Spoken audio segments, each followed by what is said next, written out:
Breaking travel news. Travel Talk with Phil Blizzard, talking to industry experts and decision makers.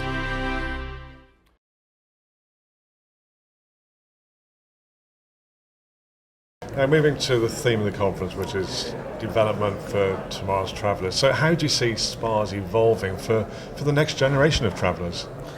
Well, that's a discussion in itself, isn't it? Because if you're in the US, the millennials are the next topic of discussion, yes. And everybody's talking about it. However, in the States, the millennials have a lot of money, so you have a mass affluent millennial, which you don't necessarily have in the rest of the world.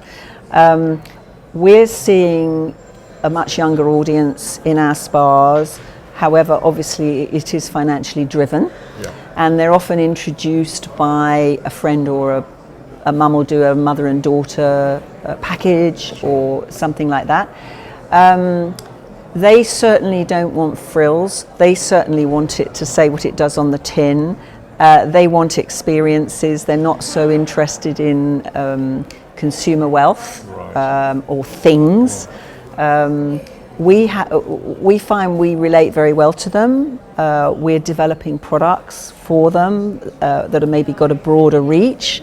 Obviously, the anti-aging or age-defying side of spas is 45 plus, but obviously this next generation coming up are going to be the next spa user. Now, they don't necessarily mix, I might add, so we're having to think of that in the design as well.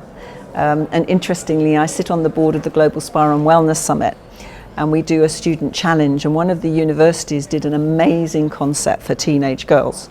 So I think all those things are being considered. But the trouble with spas is they're very labor intensive, so inevitably they are comparatively expensive to maybe other things. But I do think, it's going to be very interesting watching the change, because the expectations are very different. And we have to try and cater to both, because the boomers are the ones at the moment with the money, and they're in the spas, both male and female. They're the ones who are interested in health. They're the ones who are interested in prevention. They're looking to live longer, well, and with high energy.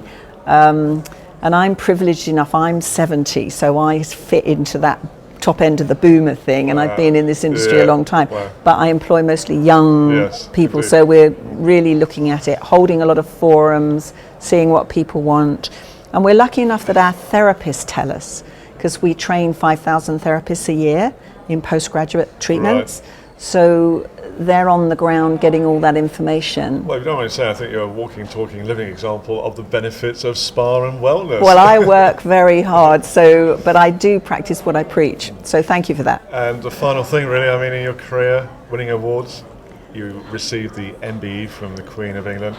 How was that experience?